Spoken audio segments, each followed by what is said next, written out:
పెళ్ళైనా పండగైనా వేడుక ఏదైనా పట్టుచీరల ప్రత్యేక వేదిక వారాహి సిల్క్స్. సుమన్ టీవీ ప్రేక్షకులకు నమస్కారం. జూలై 21 నుంచి 31వ తారీఖు వరకు వృషభ రాశి వారికి ఎలా ఉండబోతోందో రాశి వివరణ గురించి తెలియజేయడానికి, అలాగే పరిహారాల గురించి తెలియజేయడానికి ప్రస్తుతం మనతో పాటు ఉన్నారు ఆస్ట్రో యోగం నిర్వాహకులు, ప్రముఖ జ్యోతిష్యులు బ్రహ్మశ్రీ నందిపట్ల శ్రీహరి శర్మ గురువు గారు. వారితో మాట్లాడదాం.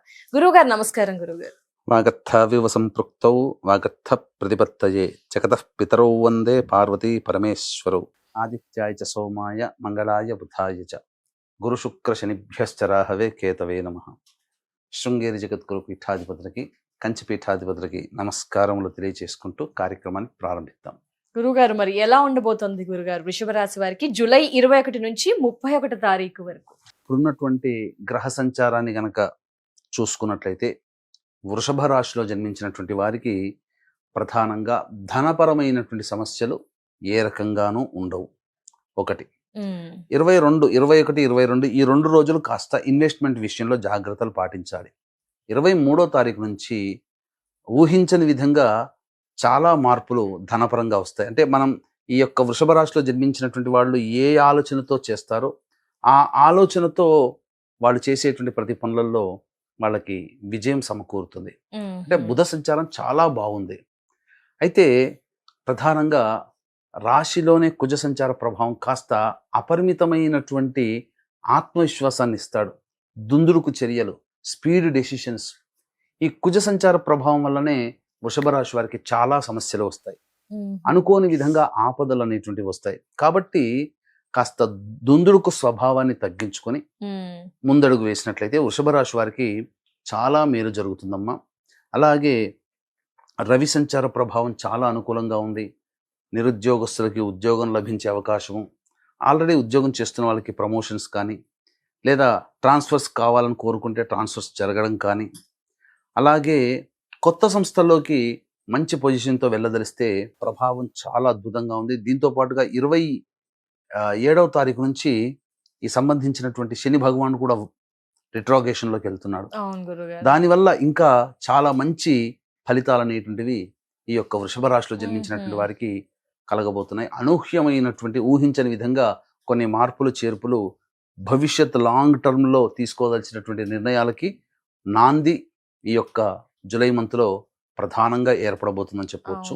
అయితే పెద్దలతో వాగ్వివాదాలు జరుగుతాయి. కాబట్టి ఇక్కడ ఈ పెద్దలతో వాగ్వివాదాలు జరగడం వల్ల వాళ్ళ నుంచి వచ్చే సహాయ సహకారాలు, వాళ్ళని తక్కువగా చూడడం వల్ల మనకు సహజంగా ప్రతి వ్యక్తి దైవ అనుగ్రహాన్ని పొందుతాడు, కానీ దైవ బలం తగ్గిపోతుంది. ఎప్పుడైతే పెద్దలతో కానీ పిల్లలతో కానీ ఎక్కువగా మొరటుగా ప్రవర్తించడం చేస్తారో ఈ వృషభ రాశి వారు, రావాల్సినటువంటి దైవ బలం తగ్గిపోతుంది. తద్వారా అనుకున్న పని ఆలస్యం అవుతుంది. కొన్నిసార్లు విఫలమయ్యే అవకాశాలు కూడా ఉంటాయి. కాబట్టి పెద్దలతో కాస్త మర్యాదగా ఉండేటట్లు చూసుకుంటే మంచిది. అలాగే విలువైనటువంటి గృహోపకరణాలు ఈ సంబంధించినటువంటి రోజుల్లో కొనుగోలు చేసే అవకాశము, గృహ మరమ్మతులు బాగా జరుగుతాయి.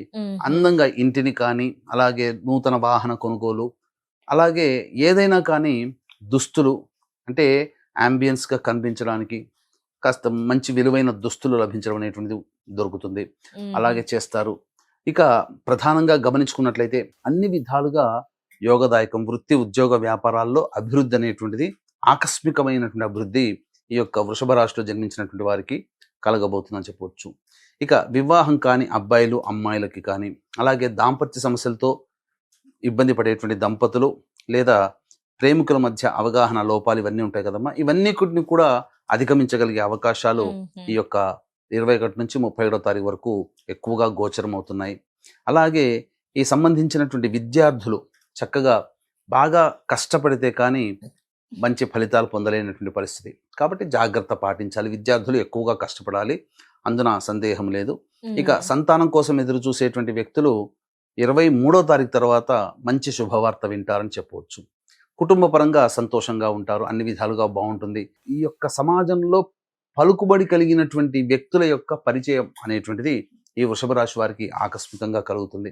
తద్వారా జీవితంలో ఎదగడానికి ఉపయోగపడేటువంటి అవకాశాలు ఎక్కువగా గోచరం అవుతున్నాయని చెప్పవచ్చు. ఏతావాత చెప్పొచ్చేది ఏమిటంటే, ఆశించిన దానికంటే కూడా గ్రహ ఫలితాలు, ఇటు బుధుడు, ఇటు శుక్రుడు, అలాగే రాహువు, శని ప్రధానమైనటువంటి గ్రహాలు ఎక్కువగా యోగిస్తున్నటువంటి కారణం చేత మిశ్రమంగా ఎక్కువగానే అధికమైనటువంటి శుభ ఫలితాలు పొందే అవకాశం ఉంటుంది. కాబట్టి వేచి చూడాలి, దైవానుగ్రహాన్ని పొందే ప్రయత్నం చేయాలి. ఏది ఉత్తగా రాదు, అవును మన వంతు గురుగారు. కష్టం మనం పడాలమ్మా.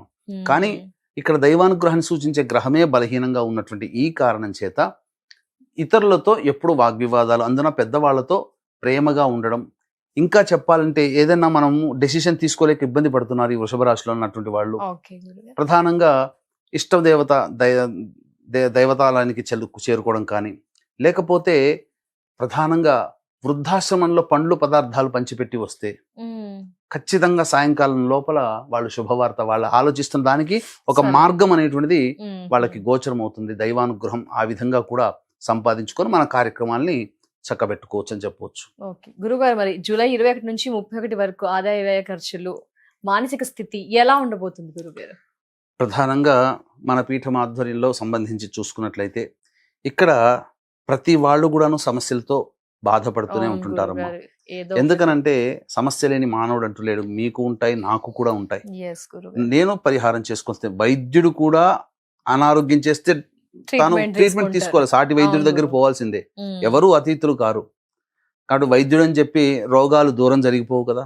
ఆహా. అలాగే ప్రతి మానవుడికి సమస్యలు ఉంటాయి. అయితే ఈ సమస్యలు ఉద్యోగపరంగా కావచ్చు, వ్యాపార పరంగా కావచ్చు, ఆర్థిక పరంగా కావచ్చు, సొంత ఇంటి కల నెరవేరేలేదని, అలాగే శత్రు బాధలు, ప్రయోగ బాధలు, కోర్టు సమస్యలు, నరదృష్టి, నరఘోష. ఇప్పుడు శని మారుతున్నాడు కుంభరాశిలోకి. మ్మ్. కాబట్టి ఈ మారినటువంటి కారణం చేత ఈ ఉన్నటువంటి ద్వాదశ రాశులు కూడా ఎఫెక్ట్ అవుతాయమ్మ. 12 రాశుల వాళ్ళు ఎఫెక్ట్ అవుతారు. అవును గురుగారు. కాబట్టి 12 రాశులు జన్మించినటువంటి వారికి శని దోష నివారణకై, మ్మ్. ఎందుకంటే డిసెంబర్ వరకు ఉంటుంది అనూహ్యమైన మార్పులు. జూలై నుంచి డిసెంబర్ అంటే దాదాపు 6 నెలల పాటు కదమ్మా. Yes, గురుగారు. ఈ మార్పులకి సంబంధించి జాతకరీత్యా కలుగు అన్ని రకాల సమస్యల నివారణకి వారాహి నవరాత్రుల సందర్భంగా తొలి ఏకాదశి రోజున జూలై 25వ తేదీన రాత్రి 9 గంటలకి మన పీఠం ఆధ్వర్యంలో ఈ సంబంధించినటువంటి వారాహి, ప్రత్యంగిర, బగళాముఖి, రాజశ్యామల, ధూమావతి మ్మ్. ఇలాంటి 5 రకాలైనటువంటి హోమాదులు, శని దోష నివారణకి శనీశ్వర హోమం జరిపించి మ్మ్. పూజ చేసినటువంటి వారాహి మాల ఇవ్వడం జరుగుతుంది. అవకాశం ఉన్నటువంటి వాళ్ళు 25వ తారీఖు రాత్రి 8 గంటల లోపల స్క్రీన్ పై కనిపిస్తున్న నెంబర్కి కాంటాక్ట్ చేసి గోత్రనామాలు నమోదు చేసుకోవచ్చు. Okay. ఇక రోజువారీ దినచర్యలో భాగంగా ఎలా ఉండబోతుందని చూసుకున్నట్లయితే Yes, 21వ తారీఖు రోజున అనారోగ్య సమస్యలు వచ్చే అవకాశం ఉంటుంది. మ్మ్. వృధా కాలయాపన జరుగుతుంది, ఖర్చులు అధికంగా ఉంటాయి. ఇక 22, 23, 24, 25, 26 ఈ 5 రోజుల్లో గతంలో కంటే ఎన్నడూ ఊహించినటువంటి మార్పులు, చేర్పులు, కొత్తదనాన్ని చూస్తారు. ఏదో ఒక నూతన ఉత్తేజంతో 5 రోజులు గడుస్తాయి. మ్మ్. ఖర్చుకు మించిన ఆదాయం లభించడం ద్వారా అన్ని సమస్యల్ని పరిష్కరించుకోగలుగుతారు. సంతోషంగా కుటుంబ సభ్యులతో, బంధుమిత్రులతో ఆనందంగా గడుపుతారని చెప్పవచ్చు. ఇక 27, 28 ఈ తేదీల్లో గనక చూసుకున్నట్లయితే చేస్తున్నటువంటి వృత్తి, ఉద్యోగ, వ్యాపారాల్లో కాస్త ఆందోళనలు అధికంగా ఉంటుంటాయి. ఎదుటి వాళ్ళ వల్ల సమస్యలు అధికంగా వస్తుంటాయి. ప్రశాంతత ఉండదు, ఖర్చులు అధికంగా ఉంటాయి. కాబట్టి జాగ్రత్తలు పాటించి మంచి డెసిషన్ తీసుకోవాలి, దైవానుగ్రహాన్ని పొందాలి ఈ సమయంలో. ఇక 29, 30, 31 ఈ తేదీల్లో సంతానం మూలకముగా ఖర్చులు, సమస్యలు పెరుగుతాయి. సంతానంతో విభేదాలు ఉంటాయి కాబట్టి జాగ్రత్తలు పాటించాలమ్మా. మ్మ్. ఖర్చులు కూడా అధికంగానే ఉంటాయి. అలాగే తండ్రి గారి ఆరోగ్యం పట్ల శ్రద్ధ వహించాలి. ఆస్తిపాస్తులకి, కోర్టు సమస్యలకు సంబంధించినటువంటి చర్చలకు దారితీస్తాయని చెప్పవచ్చు. మరి ఏం పరిహారాలు పాటించాలి గురువుగారు వృషభ రాశి వారు? ఈ యొక్క వృషభ రాశిలో జన్మించినటువంటి వారు వీలు కుదిరినప్పుడు, ఎందుకంటే చేసేటువంటి ఇక్కడ ప్రధానంగా ప్రయత్న స్థానంలో శని మార్పు జరుగుతుంది కాబట్టి ప్రతిరోజు కూడాను అవకాశం ఉన్నంత వరకు నవగ్రహాల చుట్టూ శివాయ నమః అంటూ 27 ప్రదక్షిణలు చేసి మ్మ్. కనీసము ఈ నెలాఖరు వరకు కూడా ప్రతిరోజు తైలాభిషేకం చేసుకుంటే చాలా మంచి రిజల్ట్స్ అనేటువంటి భవిష్యత్తులో కలుగుతాయి. అంటే 27వ తారీఖు రోజునే ఈ శని మారుతున్నాడు కదమ్మా. అవును గురుగారు. కాబట్టి ఆ సందర్భంగా మనం గనక చేసుకున్నట్లయితే మ్మ్. తప్పకుండా మనకు వచ్చేటువంటి నెగిటివ్ అనేది వెళ్ళిపోతుంది. ఓకే గురుగారు. మన దాకా రాకుండా ఆ రాకుండా? నెగిటివ్ ఆపబడుతుంది. ఎందుకంటే ఆ సమయానికి మనం దైవానుగ్రహాన్ని పొందే ప్రయత్నం. అందుకని ఈ సంబంధించిన 31వ తారీఖు వరకు తైలాభిషేకం చేసుకోవడం, ఎవరికి వాళ్ళు చేసుకోవడం మంచిది. ఇక అవకాశం ఉంటే గనక ఎలాగో ఈ యొక్క 25వ తారీఖు తొలి ఏకాదశి రోజున మన పీఠం ఆధ్వర్యంలో వారాహి, ప్రత్యంగిర, బగళాముఖి, రాజశ్యామల, ధూమావతి, శనీశ్వర హోమాది కార్యక్రమాలు జరిపించి వారాహి మాలని ఇవ్వడం జరుగుతుంది. ఇది రాత్రి 8 గంటల 25వ తారీఖు రాత్రి 8 గంటల లోపల కోతనామాలు నమోదు చేసుకోవచ్చు. తప్పకుండా. ధన్యవాదాలు గురుగారు. వృషభ రాశి వారి రాశి వివరణ పరిహారాలు తెలియజేసినందుకు. నమస్కారం గురుగారు. సర్వం శ్రీ ఉమామహేశ్వర పరబ్రహ్మార్పణమస్తు. సో చూసారు కదా, గురుగారు చెప్పిన పరిహారాలని పాటించండి, మెరుగైన ఫలితాల్ని పొందండి. అలాగే గురువు గారి ఆధ్వర్యంలో జూలై 25న వారాహి అమ్మవారి హోమంలో మీరు కూడా మీ గోత్ర నామాదుల్ని నమోదు చేసుకోవాలి అనుకుంటే కనుక స్క్రీన్ పై నెంబర్ కనిపిస్తుందండి. పూర్తి వివరాలని తెలుసుకోవచ్చు. నమస్కారం.